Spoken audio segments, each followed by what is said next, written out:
입니다. 신약성경 367면입니다.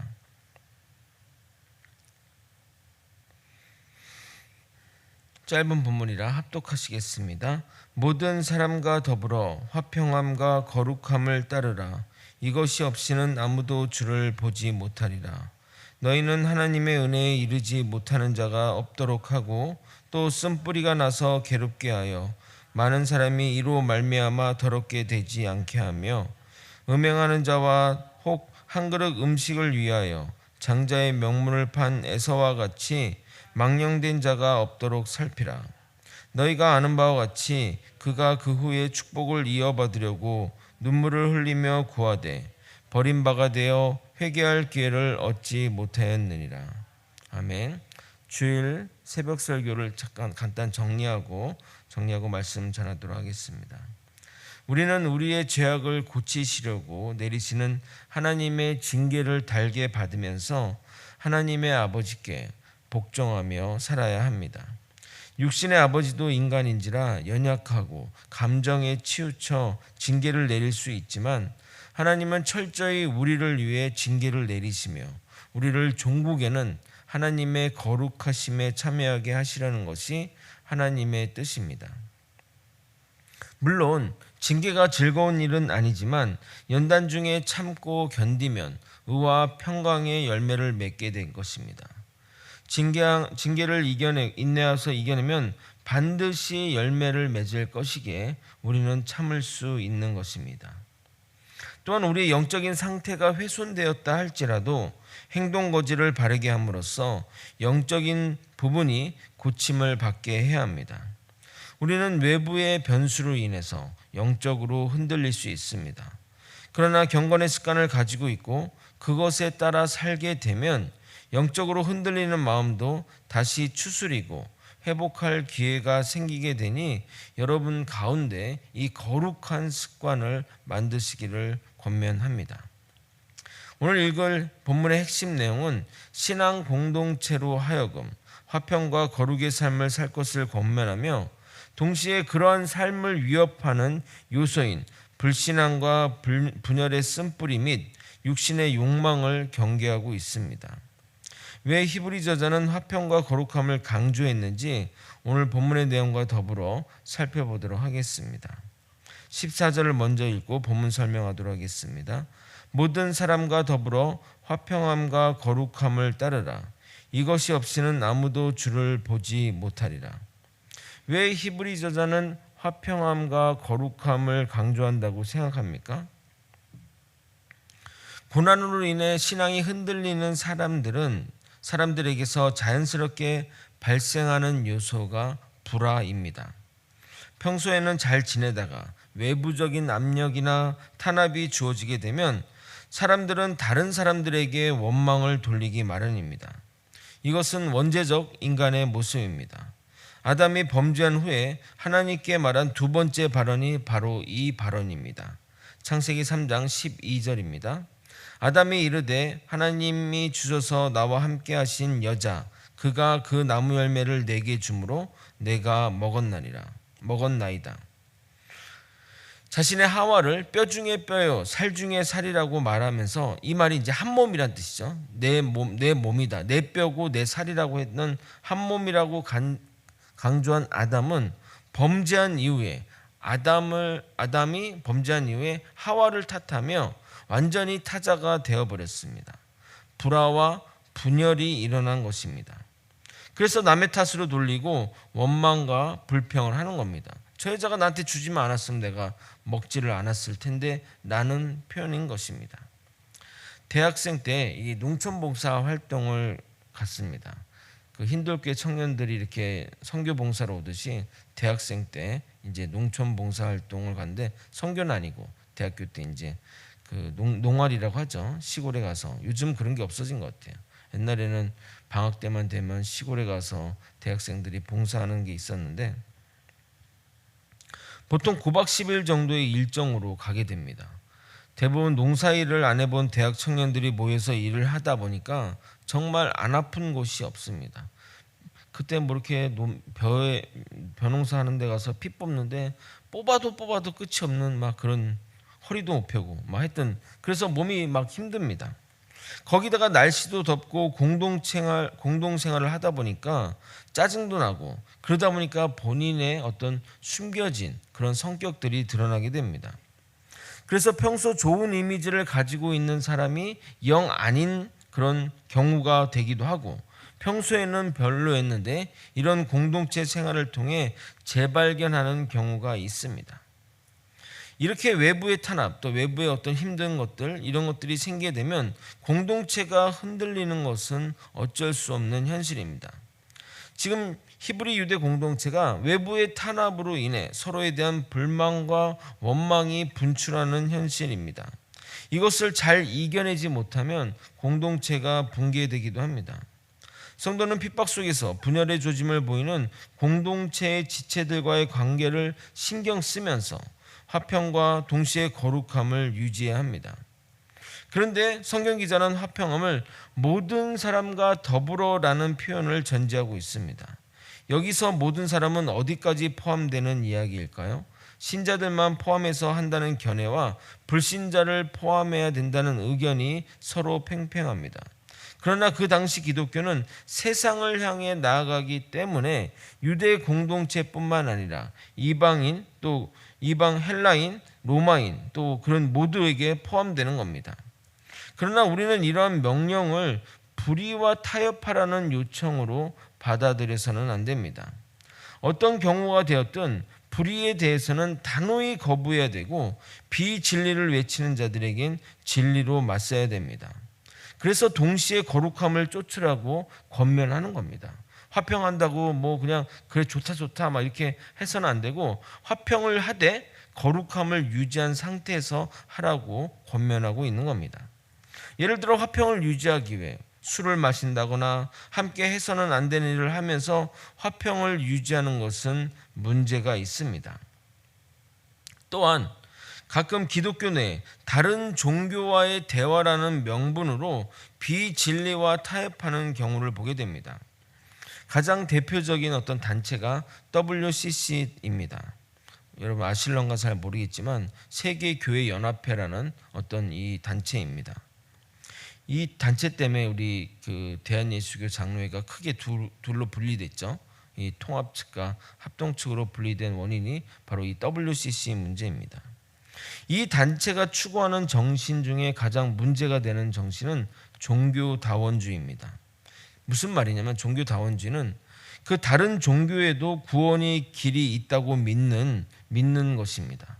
그러니까 종교가 나중에 좀 자세히 설명드리겠지만 꼭 산에 올라가는 길이 꼭 이 길만 있느냐? 저 길로 가도 되고 뭐 케이블 타고 가도 되고 뭐 자전거 타고 가도 되듯이 길은 다양하다. 그러나 올라가면 정상은 하나다. 뭐 이런 식의 이런, 그래서 뭐 불교를 통해서도 진리에 올라갈 수가 있고 이슬람을 통해서도 결국 올라가면 똑같은 하나님이다. 뭐 이런 식의 어떤 얘기를 하는 겁니다.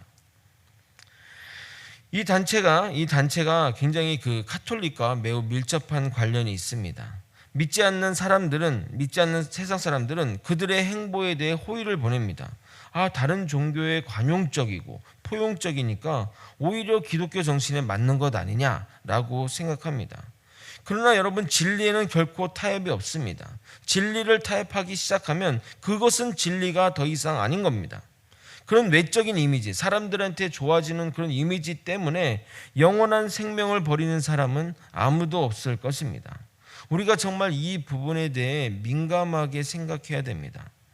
모든 교회가 교단의 성향을 따르는 것은 아니지만 대한예수교 장로의 합동 측과 소속 교회는 WCC에 대해서 반대하고 단호하게 거부합니다. 나중에 이 부분에 대해 자세히 다루겠지만 우리 교단은 WCC에 전혀 포함되어 있지 않으나 감리교나 대한예수교 장로의 통합 측은 WCC 소속임을 잘 아셔야 합니다. 합동이 뭐고 또 통합이 뭐냐 구분이 안 되시는 분들은 이 교단 마크가 그 구분점으로 하면 됩니다. 사진을 보여주시면 이게 이제 우리 그 합동 측 교단 마크고 거제제일교회 마크가 통합 측 마크가 이제 이런 모양입니다. 겉으로 보여지는 것만 보고 쉽게 판단해서는 절대 안 됩니다. 15절부터는 우리가 화평과 거룩을 해치는 세 가지 것을 이야기하고 있습니다. 먼저 15절을 읽어보도록 하겠습니다. 함께 읽겠습니다. 시작. 너희는 하나님의 은혜에 이르지 못하는 자가 없도록 하고 또 쓴뿌리가 나서 괴롭게 하여 많은 사람이 이로 말미암아 더럽게 되지 않게 하며. 히브리 저자는 지금 우리가 화평과 거룩함을 방해하는 세 가지 것을 얘기하고 있는데 그 첫 번째가 바로 타락 및 배교의 위험입니다. 그것을 성경에서 어떻게 표현했냐면 하나님의 은혜에 이르지 못하는 것으로 표현되고 있습니다. 하나님의 은혜는 곧 구원의 은혜이므로 여기에 이르지 못한다는 것은 영적인 탈락, 영적인 퇴보의 길을 들어서는 것을 의미하고 그 끝이 바로 배교입니다. 하나님의 은혜가 필요하지 않는 사람은 이 세상에 아무도 없지만 하나님의 은혜에 모두가 이르는 것은 아닙니다. 한번 성령에 참여한 바 되었다고 해서 예외가 되는 것은 아닙니다. 공동체의 화평과 거룩을 위협하는 두 번째는 악영향을 끼치는 사람들입니다. 성경 본문에는 쓴뿌리가 나서 괴롭게 하여라고 표현되어 있습니다. 그 교회 가운데 분쟁을 일으키고 많은 형제에게 더러움을 입게 하는 쓴뿌리를 가진 자에 대한 경고는 오늘도 우리 교회, 우리 이 지구, 이 땅에 있는 교회도 여전히 유효합니다. 항상 이런 분쟁 가운데는 이간질이 판을 칩니다. 전혀 사실이 아닌데도 거짓말과 가짜 뉴스가 난무합니다. 양쪽 상대방을 데려다 놓고 대질 신문을 할 수 있는 것도 아니게 그냥 자신들이 들은 것을, 자신이 원하는 것을 들어서 그것을 진짜라 믿으며 그걸로 인해 교회를 떠나거나 신앙을 저버린 일이 생기게 됩니다. 근데 정말 놀라운 것은 그런 역할을 하는 자는 평소에도 그런 일에 자주 휘말리거나 평소에도 부정적인 말을 많이 하는 자들입니다. 사단은 기가 막히게 그런 자를 사용합니다. 제가 교회를 이렇게 사역하면서 여러 군데를 다녀봤지만 어디나 그런 분이 계십니다. 그냥 평소부터 그냥 항상 부정적인 얘기를 하고 뭔가 일을 하게 되면 교회에서 어떤 일을 추진하거나 하면 기가 막히게 부정적으로 해석해서 사람들을 난동시키고 부정적인 어떤 그런 것들을 주입한다는 겁니다. 그러니까 정작 그런 분들은 교회를 떠나지 않으면서 많은 사람들을 오염시켜서 신앙을 떠나게 만듭니다. 여러분 깊이 명심하십시오. 믿는 사람은 결코 부정적이지 않습니다. 부정적이라고 한다는 것은 하나님의 능력을 의심하는 것이기 때문입니다. 이게 되겠어? 이 일이 이게 잘 되겠어? 이게 뭐예요? 하나님이 하신다는데 내가 왜 안 된다고 하고 내가 왜 부정적인 얘기를 왜 합니까? 하나님의 일을 하는 거 아닙니까? 교회의 일은 하나님이 이끄시는 겁니다. 근데 안 된다 이런 얘기는 있을 수 없는 겁니다. 하나님의 능력을 의심하는 자가 믿는 자겠습니까? 잠시 비판적이고 잠시 부정적일 수는 있지만 계속해서 부정적인 이야기만 내뱉는다면 그 안에 성령이 있는지 확인해 봐야 할 것입니다. 신앙 공동체의 화평과 거룩함을 위협하는 세 번째 위험은 음행과 망령됨입니다. 히브리서는 에서를 음행과 망령의 예로 들고 있습니다. 여기서 음행하는 자는 그 단어는 포르노스라는 단어인데 창녀와 성관계를 가지는 부도덕한 사람을 의미하며 사회적인 틀, 종교적인 어떤 틀을 벗어난 그런 어떤 성적인 행위, 불륜행위, 동성애, 성도착, 매춘에 관련된 자들이 이 범주에 포함됩니다. 에서가 이 음행한 자가 된 것은 그가 이방 여인들과의 자폰에 근거하고 있습니다.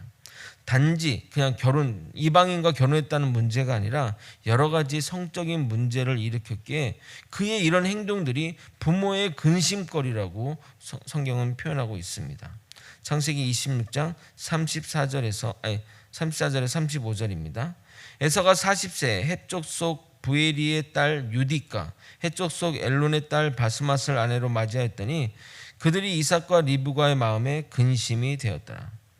그는 또한 망령된 자입니다. 망령에 해당되는 헬라어 베벨로스라는 단어는 누구도 가까이 할 수 없는 또는 더러운이란 뜻을 가지는 말로 에서가 바로 그런 자임을 나타냅니다.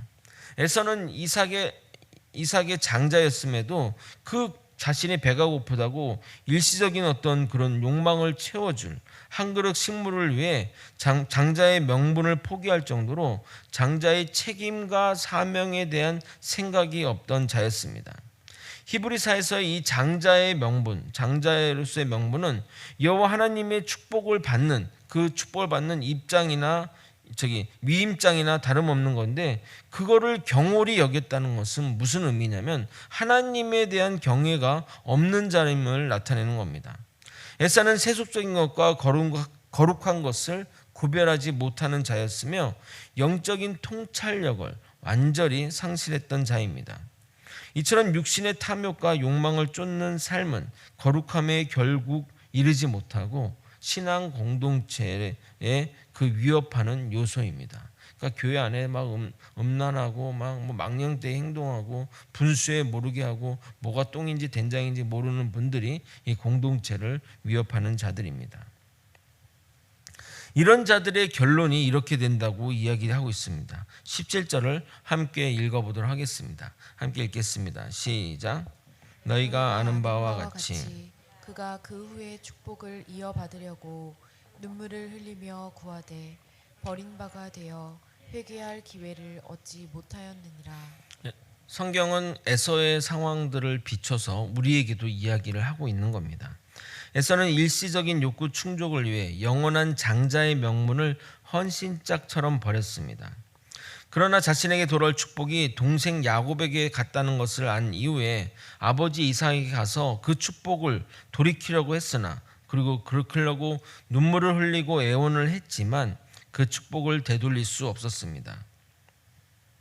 그는 자신의 불신앙, 망령됨을 버리고 하나님께 돌아갈 가능성이 전혀 없으며 세속적이고 유욕적인 삶에서 떠날 가능성 또한 전혀 보이지 않았습니다. 그는 그렇게 타락과 망령됨으로 인해 멸망의 길로 나아갔습니다. 그의 후손들이 그것을 증명하고 있습니다. 그의 후손들 에돔 족속은 성경 역사 내내 하나님의 나라 이스라엘을 괴롭히는 민족으로 등장하게 됩니다. 말씀을 정리하겠습니다. 고난중에 있는 성도들에게 히브리 저자는 화평함과 거룩함을 강조합니다. 고난 중에 가장 먼저 위협받는 것은 내부의 분열입니다. 그래서 모든 사람과 화평함을 유지하되 거룩성을 지키는 그 전제하에서 그것을 화평함을 추구하라고 강조합니다.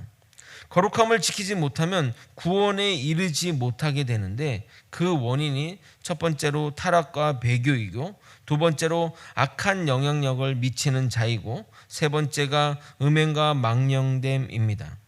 이것들을 다스리지 않으면 우리는 결코 은혜의 자리로 나아가지 못하고 뒤늦게 돌아가봐야 되돌릴 수 없음을 기억해야 합니다. 여러분 안에 거룩함을 망가뜨리고 주님의 영광을 가리는 모든 것을 제하여 버리고 살아가는 저와 여러분이 되시길 예수님의 이름으로 소망합니다. 기도하시겠습니다. 하나님 아버지, 모든 사람과 더불어 거룩함과 화평함을 유지하는 믿음의 사람들이 되게 도와주시옵소서. 아버지, 결코 타락하지 않으며 하나님을 불신하며 배교의 길에 서지 않으며 다른 사람들에게 악영향을 끼치지 않으며 음행함과 망령된 삶을 살지 않도록 이끌어 주시옵소서. 그 길에 벗어나서 온전히 주님을 따르는 믿음의 사람들이 다 될 수 있도록 역사하여 주시옵소서. 사랑이 많으신 예수 그리스도 이름으로 기도드리옵나이다. 아멘. 주기도문으로 예배를